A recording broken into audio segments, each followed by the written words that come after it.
आज हम लोग पढ़ेंगे कक्षा 10वीं की एनसीईआरटी का विज्ञान, जिसमें पहला चैप्टर है रासायनिक अभिक्रियाएं एवं समीकरण। अब इसमें हम शुरुआत करते हैं रासायनिक अभिक्रिया एवं समीकरण के बारे में, देखते हैं कि क्या होगा। ठीक है, तो इसमें सबसे पहले हम देखेंगे अभिक्रिया।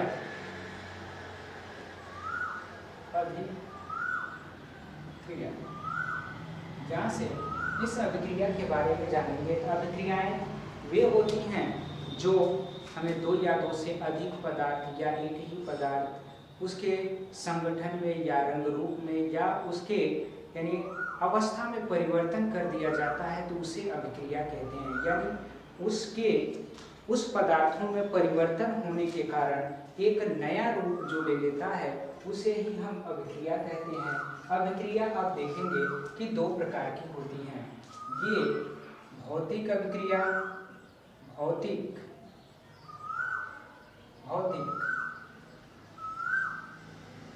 अभिक्रिया, और दूसरा जो हमारा होता है वो रासायनिक अभिक्रिया, रासायनिक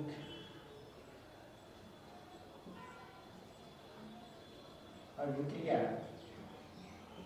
अब यहाँ पे हम सबसे पहले ये डिस्कस कर लेते हैं कि यह भौतिक अभिक्रिया क्या होती है और रासायनिक अभिक्रिया क्या होती है। इसमें देखेंगे कि भौतिक अभिक्रियाएं वे अभिक्रियाएं होती हैं जिसमें कारण के हट जाने पर वह अपने मूल अवस्था में आ जाए, उसे हम भौतिक अभिक्रिया कहते हैं। जैसे बल्ब का जलना,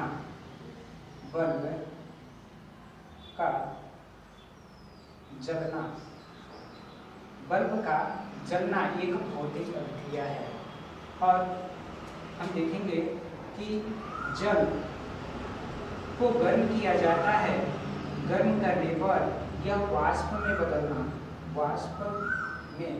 बदलना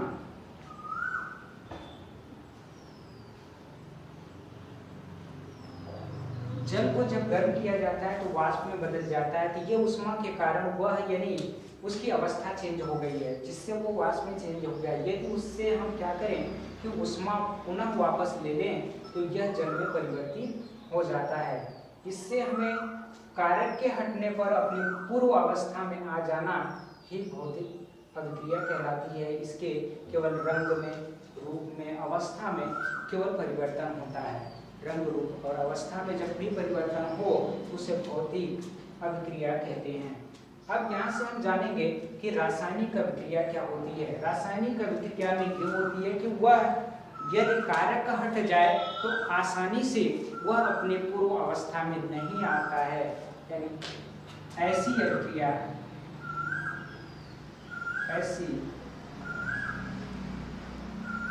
अभिक्रिया जो कारक के हटने पर अपने पूर्व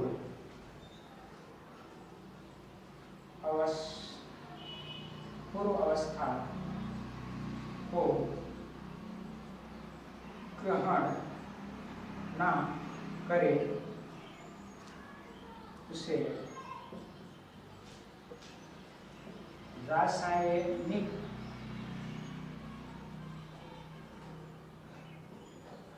अभिक्रिया कहते हैं।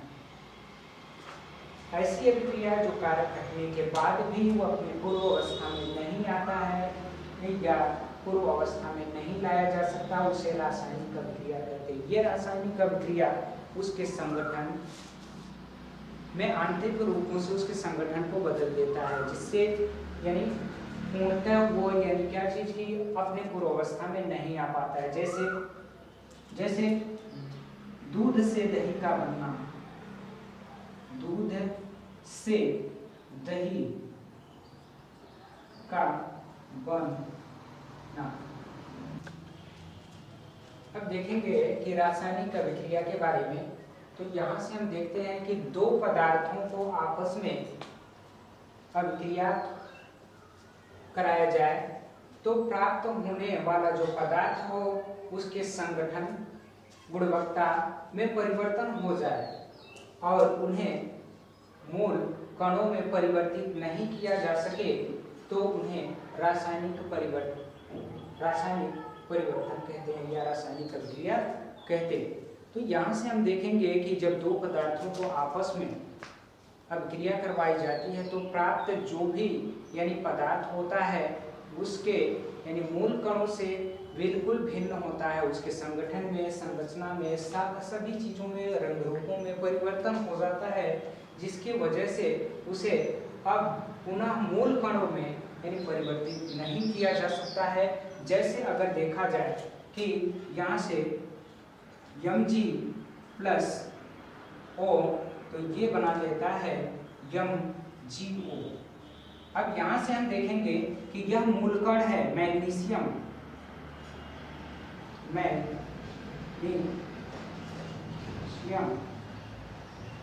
और ऑक्सीजन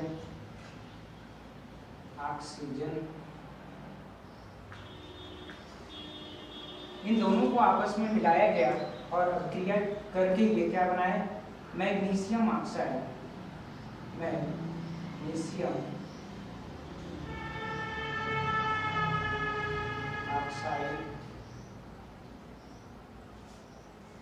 अब यह यानी पुनः अपने मैग्नीशियम और ऑक्सीजन में नहीं तोड़ा जा सकता है क्योंकि मैग्नीशियम ऑक्साइड को इसके कारक को हटाने पर ये पूर्व अवस्था में नहीं आ सकता है। अब यहाँ हम रासायनिक अभिक्रिया में और जानेंगे कि इसमें अभिकारक क्या होते हैं और उत्पाद क्या होते हैं। इसके बारे में हम देखते हैं कि अभिकारक क्या है और उत्पाद क्या है। अगर इन बातों को समझेंगे तभी आगे की अभिक्रियाओं को समझ पाएंगे। तो इसमें से हम देखते हैं कि अभिकारक, जैसे यदि कहा जाए कि A तथा B को आपस में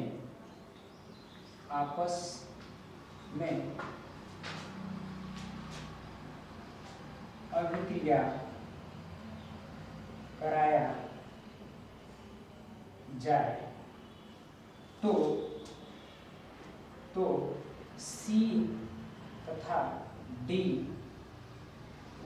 तथा D प्राप्त होते हैं।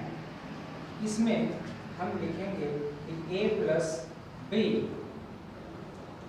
एरो का निशान, C प्लस D। इन दोनों में हम देखते हैं कि AB जो है ये अभिकारक है और CD जो है वो हमारा उत्पाद है। अर्थात जब दो आपस में अभिक्रिया करते हैं तो वे अभिकारक कहे जाते हैं और जो हमें प्राप्त होते हैं रिजल्ट में वो हमारे उत्पाद होते हैं। इस तरह से हम समझ सकते हैं कि ये अभिकारक और ये उत्पाद है। जैसे अगर हम देखें कि अभी पीछे पढ़े हैं कि मैग्नीशियम और प्लस ऑक्सीजन ये आपस में अभिक्रिया किए तो क्या बनाते हैं कि मैग्नीशियम ऑक्साइड बनाते हैं। तो यहाँ से मैग्नीशियम और ये ऑक्सीजन जो होते हैं ये अभिकारक हैं और ये हमारा उत्पाद है।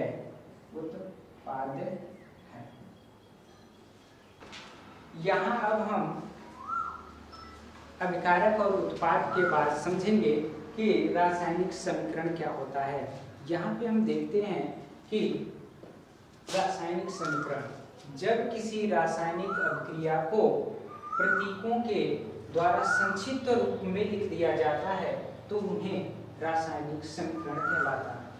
अब यहाँ से हम देखेंगे कि रासायनिक समीकरण उनके रासायनिक प्रतीकों के रूप में, जैसे अभी हाइड्रोजन को H कहा जाए और हीलियम को He, हाइड्रोजन को H कहा जाए, हीलियम को He।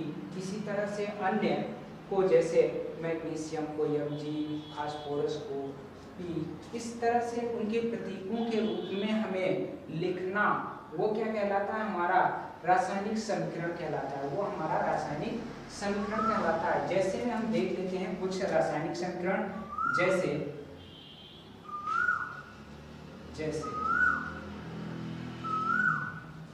जस्ता को यदि तनु सल्फ्यूरिक अम्ल के साथ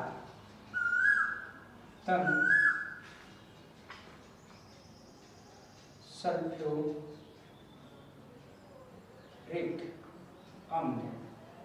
अम्ल के साथ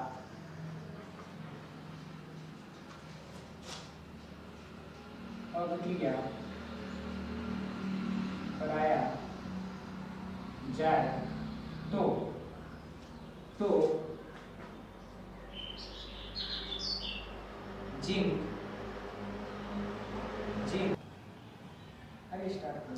जिंक सल्फेट तथा, अब यहाँ से हम देखेंगे कि यह जस्ता तंतु सल्फ्यूरिक अम्ल के साथ अभिक्रिया करके जो बनाता है वह जिंक सल्फेट तथा हाइड्रोजन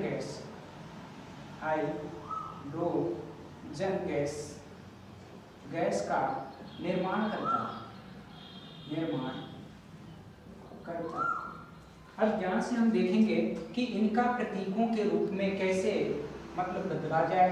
तो यहाँ से देखा जाता है कि Zn प्लस H2SO4 ये एरो का निशान, फिर उसके बाद हमारा ZnSO4 और प्लस H2 ये हाइड्रोजन गैस का निर्माण होता है।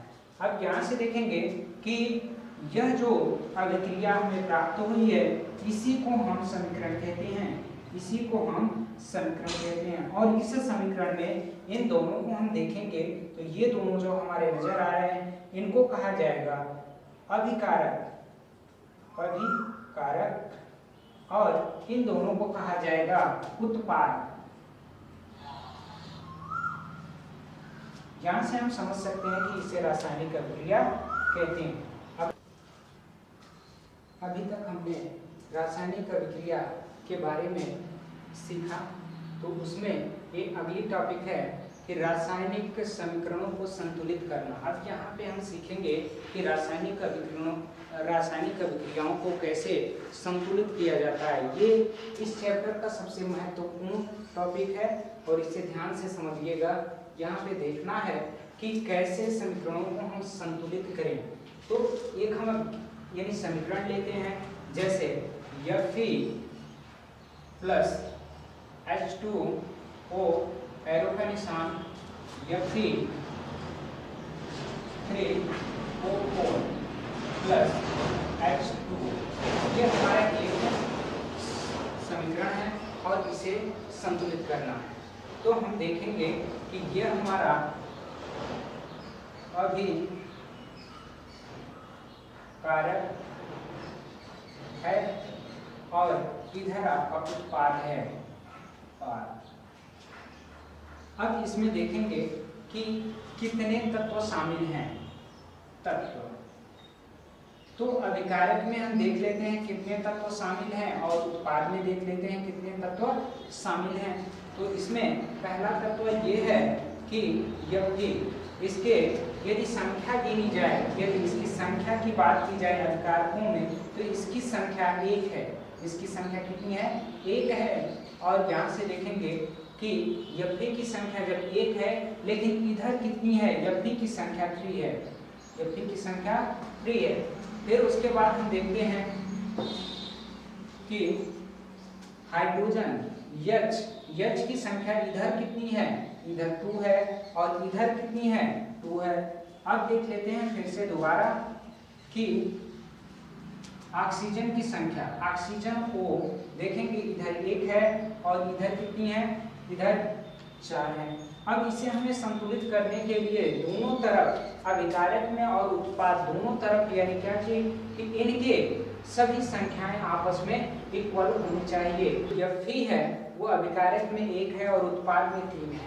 तो यहाँ पे हम क्या करेंगे? 3 का गुणनफल करते हैं।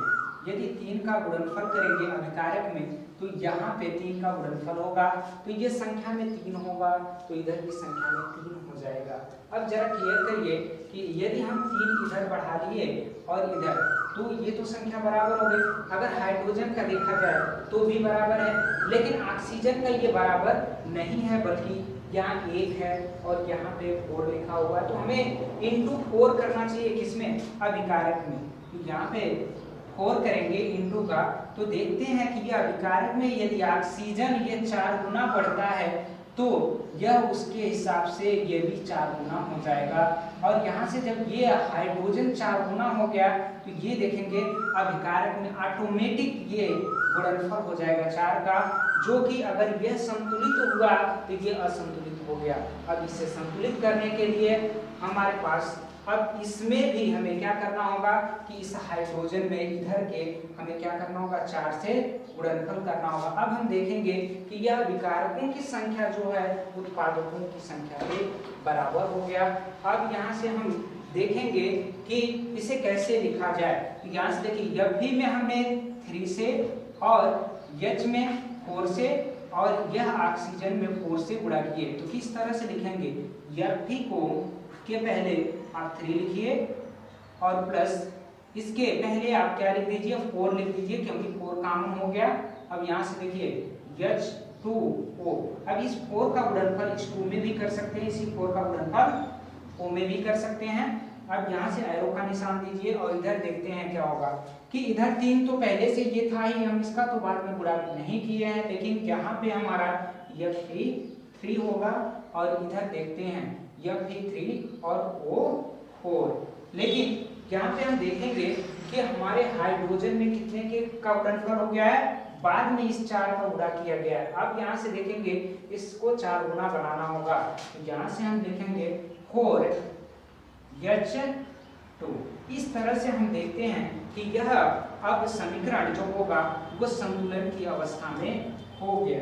अब हम देख लेते हैं कि हमारा दूसरा समीकरण क्या है। दूसरा समीकरण इसी प्रकार से हम देखते हैं कि Zn प्लस H2SO4 और एरो का निशान ये ZnSO4 और प्लस H2। इधर देखेंगे यह अभिकारक है, अभिकारक, और इधर आपका उत्पाद है। तो देखते हैं कि इनके तत्वों की संख्या देख लेते हैं। तत्व क्या तत्व तक इसमें है और ये कैसे बराबर है। यहाँ से देखेंगे Zn जो अभिकारक में एक बार शामिल है, लेकिन Zn इधर देखेंगे तो एक बार शामिल है, तो ये तो बराबर है। लेकिन अगर हाइड्रोजन की बात करें H, तो यहाँ 2 बार शामिल है, लेकिन इधर हाइड्रोजन को देखें तो ये भी 2 बार शामिल है। अब इधर देख लेते हैं कि इधर हमारा सल्फर, जो सल्फर है वो कितनी बार है, 1 बार शामिल है। इधर भी हम सल्फर को देखेंगे 1 बार है। और फिर उसके बाद देखते हैं ऑक्सीजन को देख लेते हैं, तो ये हमारा 4 बार शामिल है और यहाँ पे इसकी संख्या 4 है। तो यहाँ से हम देखते हैं कि अभिकारकों की जो भी संख्या है वो उत्पादों की संख्या के ही इक्वल है। तो इससे हमें ये प्रतीत होता है कि ये समीकरण पहले से संतुलित है, अतः इसे संतुलन की कोई आवश्यकता नहीं है। तो यह होगा Zn प्लस H2SO4 होगा, एरो का निशान ZnSO4 प्लस H2, ये हमारा संतुलन की अवस्था में पहले से ही है। तो इस तरह से हम देखते हैं कि बोर्ड एग्जाम में इससे 2 प्रश्न संतुलन करने के लिए अवश्य आता है। तो अभी तक हम रासायनिक अभिक्रिया के बारे में समझे और उसे के समीकरण के बारे में समझे, और यानी उसे संतुलित करना हमने समझ लिया। अब यानी हमें समझना है रासायनिक अभिक्रियाओं के प्रकार के बारे में। अब इसमें से पहला प्रकार हमारा आता है संयोजन अभिक्रिया। ऐसी अभिक्रिया जिसमें 2 या 2 से अधिक अभिकारक के मिलने से एक ही उत्पाद बनता है, उसे संयोजन अभिक्रिया कहते हैं। अब इसका उदाहरण देखेंगे कि उदाहरण क्या है। जैसे हम देख लेते हैं कोयले का जलना, कोयले का जलना, यह कोयला तभी जल सकता है जब ऑक्सीजन से क्रिया करेगा। तो यहां से देखते हैं कार्बन प्लस ऑक्सीजन, इसको यदि गर्म किया जाए, हीट किया जाए, तो यह कार्बन डाइऑक्साइड का निर्माण करवाता। अब यहाँ से हमें देखना होगा इसे संतुलित करने के लिए, इधर कार्बन एक है और इधर भी एक है, लेकिन ऑक्सीजन एक है, लेकिन उधर कितना है, 2 है। तो यहाँ हमें 2 से गुणनफल कर देना होगा। यहाँ हम देखेंगे कि यह हमारा अभिकारक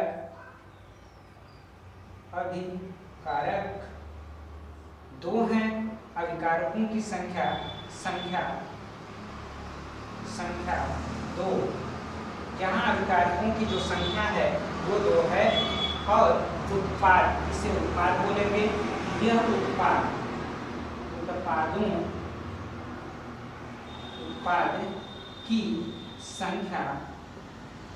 उत्पाद की संख्या अगर देखी जाए तो 1 है। तो वही कि अभिकारकों की संख्या 2 या 2 से अधिक होनी चाहिए। यहाँ 2 अभिकारक हैं और ये आपस में सहयोग करके एक उत्पाद बनाए जो संख्या में केवल 1 ही है। तो इस प्रकार की अभिक्रिया संयोजन अभिक्रिया कहलाती है। अब दूसरा उदाहरण लेंगे, यह तो हमारा पहला उदाहरण था। दूसरा उदाहरण देखते हैं कि ऑक्सीजन हाइड्रोजन से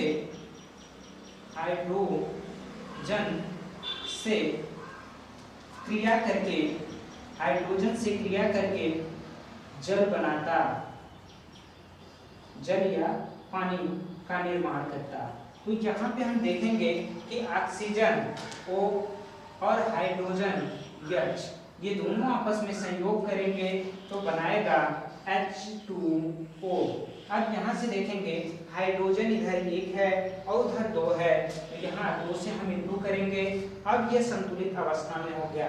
यहाँ से देखेंगे कि यहाँ पे ये 2 अभिकारक हैं और ये आपस में संयोग करके एक उत्पाद का निर्माण किए। यहाँ अभिकारकों की संख्या,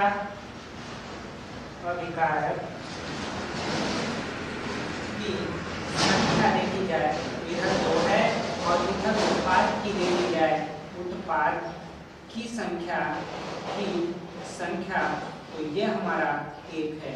तो इस तरह से हम समझ सकते हैं कि संयोजन अभिक्रिया एक ऐसी अभिक्रिया है जिसमें 2 या 2 से अधिक अभिकारक के मिलने से एक ही उत्पाद बनते हैं, या उनके जोड़ से ये आपस में जुड़ते हैं, संयोग करते हैं, मतलब मिल जाते हैं। तो यहाँ से अब अगला उदाहरण देखते हैं। अगला उदाहरण हमारे पास है कि मैग्नीशियम Mg ऑक्सीजन से क्रिया करके क्या बनाता है, MgO, यानी मैग्नीशियम ऑक्साइड। यहाँ आप देखेंगे कि मैग्नीशियम जो है ऑक्सीजन से क्रिया करके मैग्नीशियम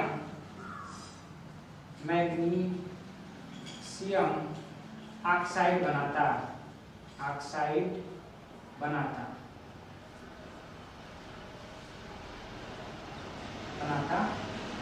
इस तरह से हम देख रहे हैं कि 2 अभिकारक मिलकर एक उत्पाद का निर्माण करते हैं।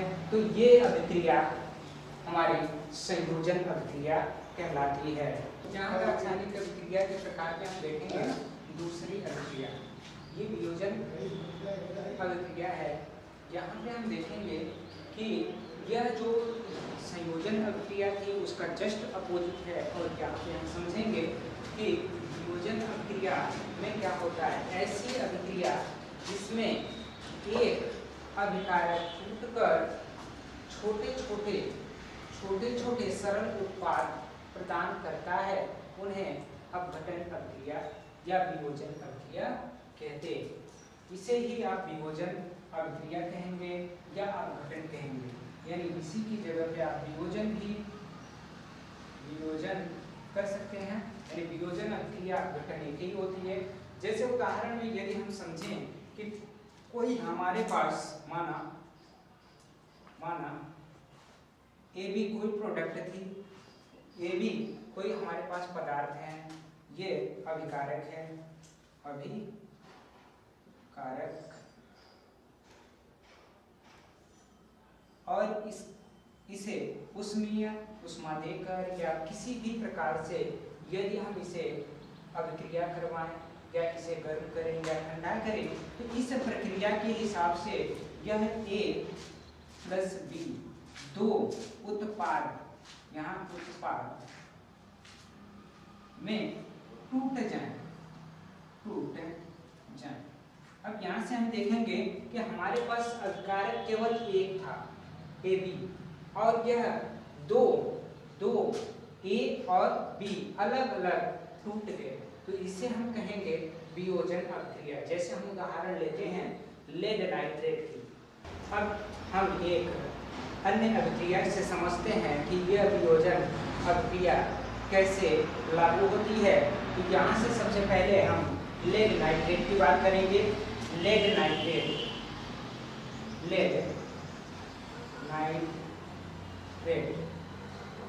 नाइट्रेट की बात करेंगे। यदि हम इसे गर्म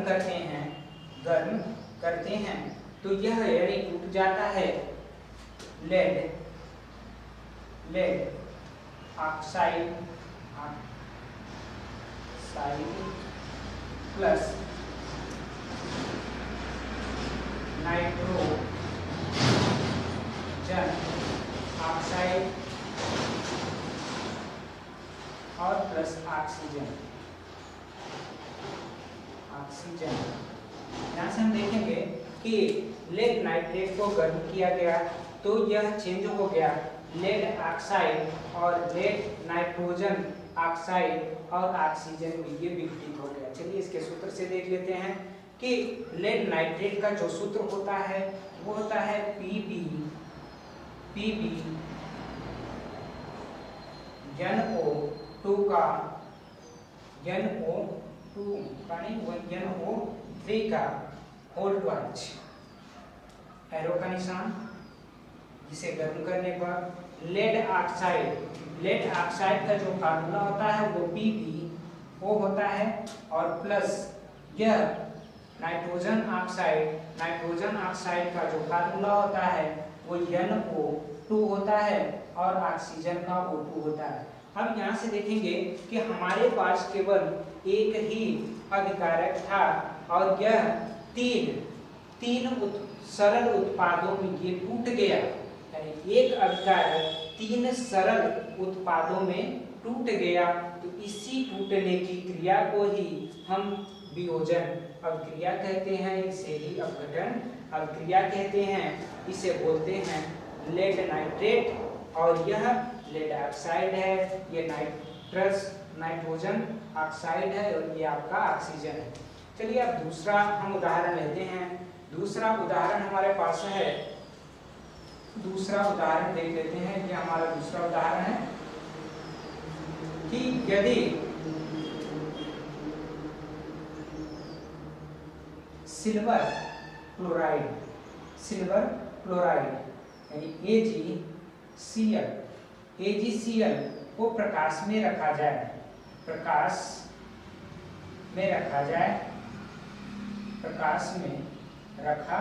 जाए तो यह टूट जाता है Ag प्लस Cl2 में। हमारे पास एक अभिकारक था, यदि उसे हम प्रकाश की किरणों में रखते हैं तो देखते हैं Ag और प्लस Cl में चेंज हो जाता है, Cl2 में वो चेंज हो जाता है। यहाँ सिल्वर क्लोराइड था और ये सिल्वर क्लोराइड हमारा सिल्वर और क्लोरीन में टूट गया। तो यहाँ देखेंगे कि अभिकारक जो है वह एक है और यह दो सरल उत्पादों में टूट गया। यह हमारा अभिकारक है, अभिकारक, और ये हमारा रहा उत्पाद।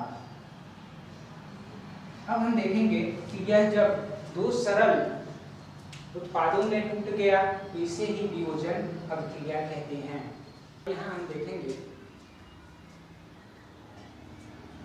रासायनिक अभिक्रिया के प्रकार, इसमें 3rd नंबर का देखेंगे विस्थापन अभिक्रिया।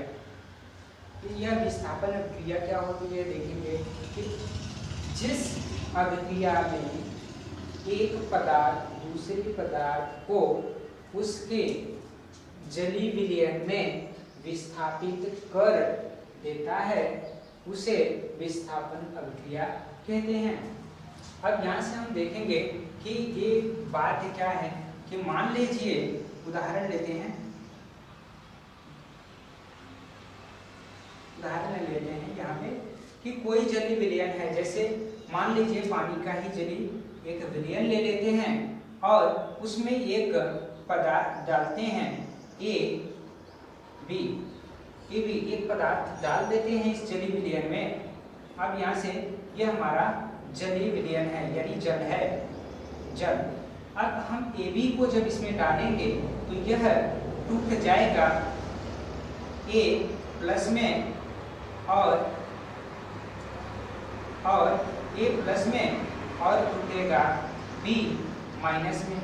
अगर A प्लस चार्ज में और B माइनस चार्ज में टूट जाए, ठीक है, और हमारे पास कोई अन्य तत्व है जैसे CD या C हो हमारे पास, ठीक है, या CD हो या C हो कोई, तो इन दोनों को अगर इसमें हम मिला दें और उसके बाद यह हमारा प्लस चार्ज हो, ये हमारा प्लस चार्ज हो, तब हम देखते हैं कि A और B C को सबको जल में खोल दिया गया। इसका जलीय विलयन तैयार करेंगे तो देखेंगे जलीय विलयन में ये अपने आयनों में टूट जाते हैं और आयनों में टूटने के पश्चात यह अभिक्रिया में क्या होते हैं, यह C से जो होगा B क्या हो जाएगा, संयोग करेगा, तो यहाँ से BC प्राप्त होता है और प्लस A के रूप में।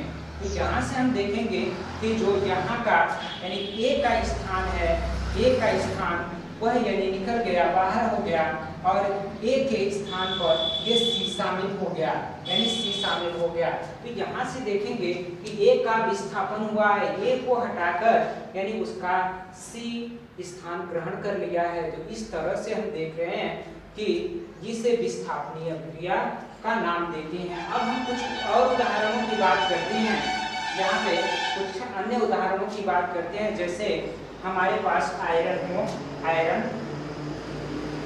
आयरन लोहे की बात करेंगे, लोहा ये हमारे पास हो और साथ ही साथ कॉपर सल्फेट हो, कॉपर सल्फेट। यदि इनका हम क्या करें, इनको आपस में जलीय विलयन में घोलें और उसे गर्म करें, जलीय विलयन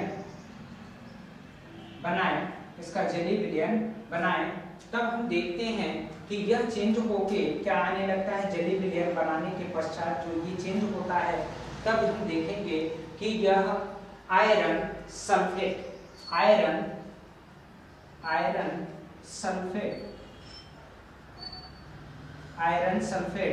और प्लस आयरन सल्फेट और प्लस कॉपर में टूटता है, कॉपर में टूट जाता। अब यहाँ से देखेंगे कि यह लोहा Fe जो होता है, Fe और प्लस कॉपर सल्फेट CuSO4, ये हमारा कॉपर सल्फेट हो गया। इनका जलीय विलयन यदि आपस में किया जाए तो इसका जलीय विलयन जो होता है, यह कॉपर जो Cu होता है ये प्लस चार्ज देता है और SO4 जो होता है वो माइनस चार्ज देता। तो यहाँ से हम देखेंगे कि जब ये माइनस चार्ज दे रहा है तो ये Fe भी क्या होगा, जलीय विलयन में जो होगा वो माइनस नहीं प्लस चार्ज देगा, ये दोनों देते हैं। तो यह क्या हो जाता है, इसका स्थान चेंज करके इसके पास चला जाता है और ये क्या हो जाता है, मुक्त हो जाता है। तो यहाँ से हम देख लेते हैं कि यह अभिक्रिया करने के पश्चात यहाँ आयरन सल्फेट यानी Fe SO4 और प्लस कॉपर Cu में चेंज हो जाता है, ये हमारा। तो यहाँ से हम देख रहे हैं कि यह Fe जो है वो कॉपर के स्थान पर इसका स्थान ग्रहण कर ले रहा है, जिसकी वजह से इसे ही स्थान के स्थानांतरण से हमें इसे विस्थापनी अभिक्रिया कहते हैं। इसका हम दूसरा उदाहरण देखते हैं। इसका दूसरा उदाहरण देखेंगे तो हमारे पास है कि लेड। दूसरा उदाहरण की बात करते हैं तो दूसरा उदाहरण हम देख लेते हैं। दूसरा उदाहरण में हम देखेंगे कि हमारे पास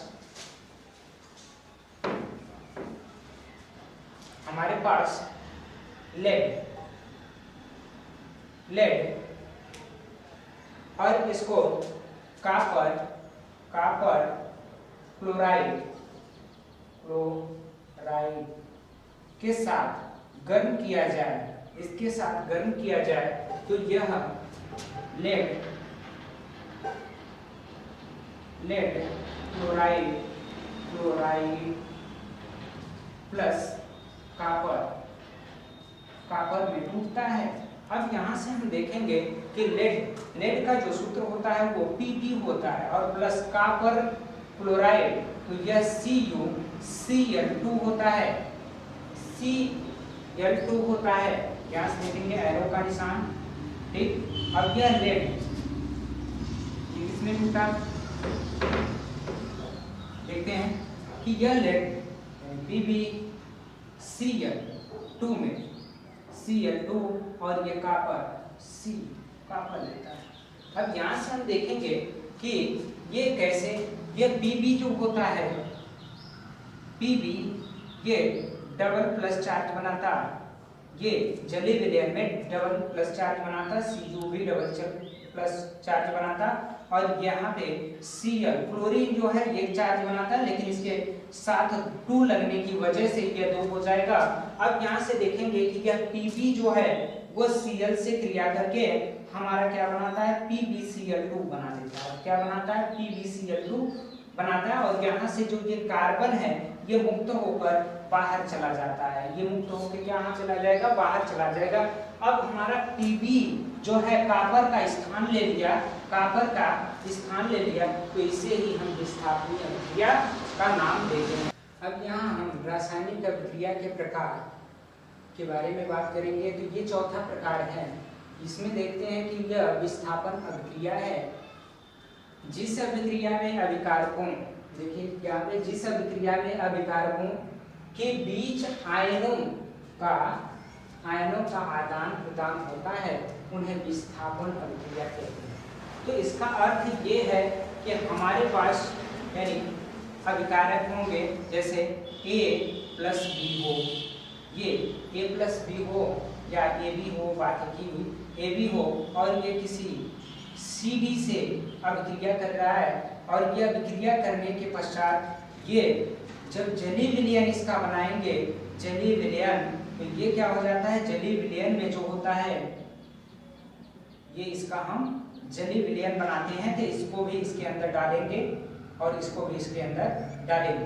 तो यह A प्लस आयन और B माइनस आयन में चेंज हो जाए और यहाँ पे C माइनस आयन में और D प्लस आयन में चेंज हो जाए। तो अब हम देखेंगे कि जब ये आपस में इस तरह से आयनों में टूट रहे हैं तो यह आपस में चेंज हो जाते हैं। जैसे A प्लस आयन जो है वह C के साथ चेंज हो जाएगा और ये B जो है ये D के साथ चेंज हो जाएगा। तो हमारी जो नई अभिक्रिया बनती है इस जलीय विलयन में आयनों के द्वारा, तो वो बनता है कि A जो प्लस आयन है वो D के साथ होगा, तो हमारा AD बनाएगा और यहाँ से प्लस, और यह B जो होगा A के साथ C बना रहा है, देखिए ध्यान से, यहाँ A के साथ C बनाएगा तो AC हो गया और प्लस यहाँ से यह इसके साथ बनाएगा तो यहाँ से BD होगा।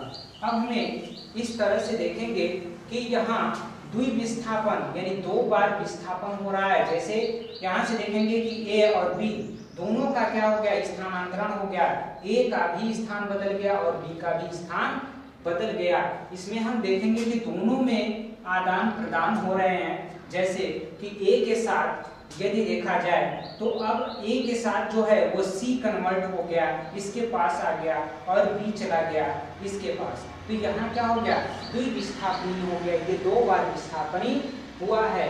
तो इससे हम कहेंगे कि विस्थापनी द्विविस्थापनी अभिक्रिया जिस अभिक्रिया में अभिकारकों के बीच आयनों का आदान प्रदान होता है उन्हें विस्थापनी अभिक्रिया कहते हैं। अब हम कुछ उदाहरणों को देख लेते हैं। जैसे सिल्वर नाइट्रेट सोडियम क्लोराइड के साथ गर्म किया जाए तो सिल्वर नाइट्रेट आखिर है क्या चीज? सिल्वर नाइट्रेट एक हमारा सिल्वर नाइट्रेट का प्रतीक जो होगा वो देखते हैं क्या है। सिल्वर नाइट्रेट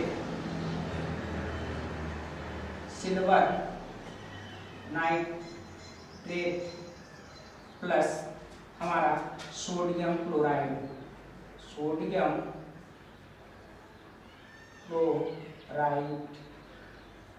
ये दोनों आपस में अभिक्रिया करेंगे तो बनाते हैं क्या बनाएंगे? देखिए सिल्वर क्लोराइड और प्लस हमारा सोडियम नाइट्रेट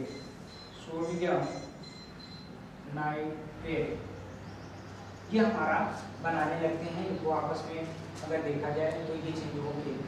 इसका सूत्र होता है AgNO3 होता है सिल्वर नाइट्रेट का, सोडियम क्लोराइड का होता है NaCl। सोडियम क्लोराइड हो गया, एरो का निशान देते हैं, एरो का निशान हो गया। अब यहाँ से हम देखेंगे कि सिल्वर क्लोराइड यानी सिल्वर क्लोराइड का जो सूत्र हो जाएगा AgCl। क्या होगा? AgCl। अब यहाँ से आगे हम देखेंगे तो ये हमारा प्लस बनाया Na और NO3। अगर हम इसका जलीय विलयन बनाते हैं तो जलीय विलयन में ये क्या होगा? Ag जो होता है एक प्लस आयन देता है, इस तरह से प्लस आयन में टूट जाएगा, और NO3 जो होगा वो एक माइनस आयन देके टूटेगा। अब यहाँ से देखेंगे कि Na जो होता है वो प्लस आयन देगा और यहाँ से Cl जो होगा वो यानी हमारा क्या देगा कि जो Cl होगा वो हमारा माइनस आयन देगा। अब होगा क्या चीज यहाँ पे कि यह जो Ag है वो यानी Cl से क्रिया कर लेगा और यह नाइट्रेट जो है वो सोडियम से क्रिया करेगा। तब यह द्विविस्थापनीय अभिक्रिया के रूप में यहाँ देखेंगे कि Ag जो है वो Cl से क्रिया करके यहाँ पे लिखा गया है और यह जो है यहाँ पे लिखा गया है। तो यहाँ पे हम देख रहे हैं कि आयनों के द्वारा दो बार यानी परिवर्तित हुआ है, तो इसे द्विविस्थापनीय अभिक्रिया कहते हैं। एक और हम उदाहरण देख लेते हैं, इसका एक और उदाहरण देखते हैं कि क्या है। अब देखिए यहाँ पे इसका अगला उदाहरण क्या होगा। अगला उदाहरण की हम बात करते हैं तो अगला उदाहरण जो मेरे पास है वो ये है कि सोडियम सल्फेट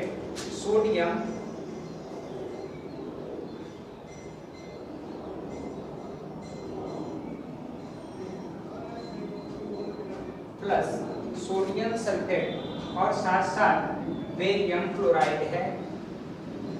बेरियम क्लोराइड ये आपस में अभिक्रिया करेंगे तो हमारा बेरियम सल्फेट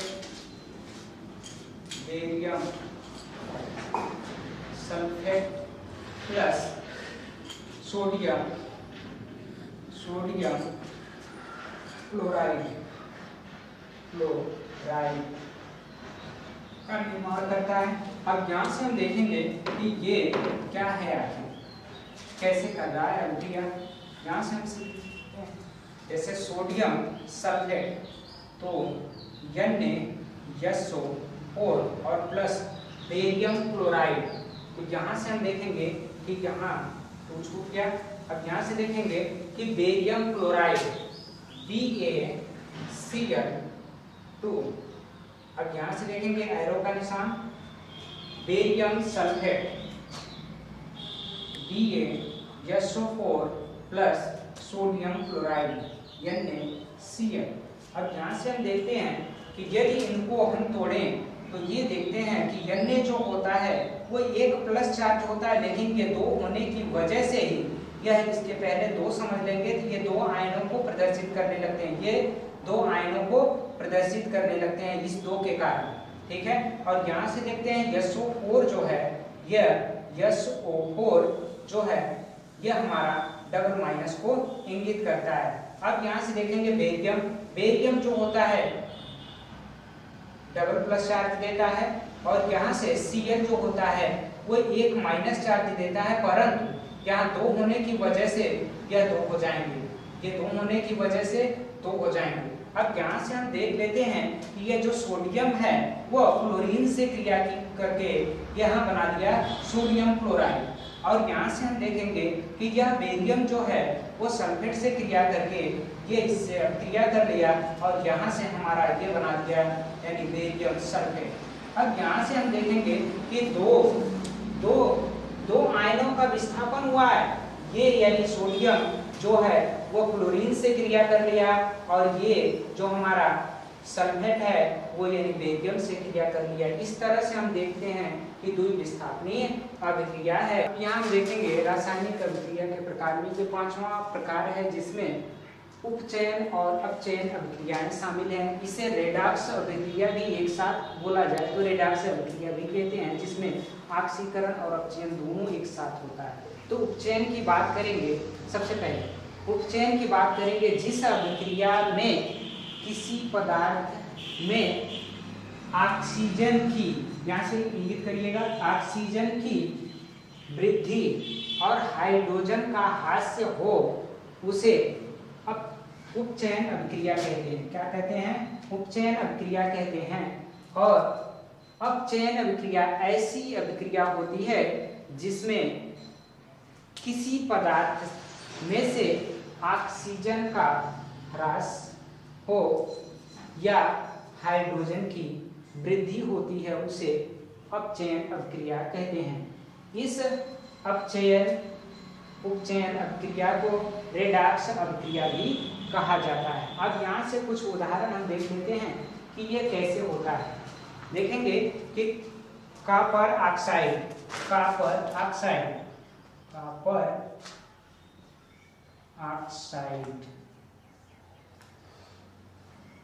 को यदि हाइड्रोजन के साथ गर्म किया जाए, इसके साथ गर्म किया जाए तो ये मिलता है कॉपर प्लस पानी, ये मिलता है। अब यहां से देखेंगे copper oxide CuO plus hydrogen H2, arrow का निशान, इसे गर्म करने पर अब ये बनाएगा कॉपर Cu और प्लस H2O, ये हो गया। अब यहाँ से हम देखेंगे कि यहाँ पे जो है हाइड्रोजन, यहाँ पे देखेंगे कि हाइड्रोजन के साथ जो है ऑक्सीजन आके जुड़ा, तो ऑक्सीजन की वृद्धि हो गई। जब ऑक्सीजन की वृद्धि हुई तो यह जो बनाया वो पानी बना लिया। ऑक्सीजन की वृद्धि, यहाँ पे ऑक्सीजन की वृद्धि हुई है, ऑक्सीजन की वृद्धि, तो इसे उपचयन अभिक्रिया कहेंगे। उपचयन, इसे बोलेंगे उपचयन। और इसमें देखते हैं कि इसमें जो है ऑक्सीजन की कमी हुई है, ऑक्सीजन की कमी, जब ऑक्सीजन की कमी हुई है तो यह यानी बना लिया, अब यह कॉपर ऑक्साइड से ये कॉपर में चेंज हो गया, तो यहाँ ऑक्सीजन की कमी हुई है, तो ये जो अभिक्रिया हुई है इसे अपचयन कहते हैं। अपचयन अभिक्रिया कहते हैं। इस तरह से हम समझेंगे कि जिस अभिक्रिया में ये दोनों एक साथ होते हैं उसे रेडॉक्स अभिक्रिया कहते हैं, उसे रेडॉक्स अभिक्रिया कहते हैं।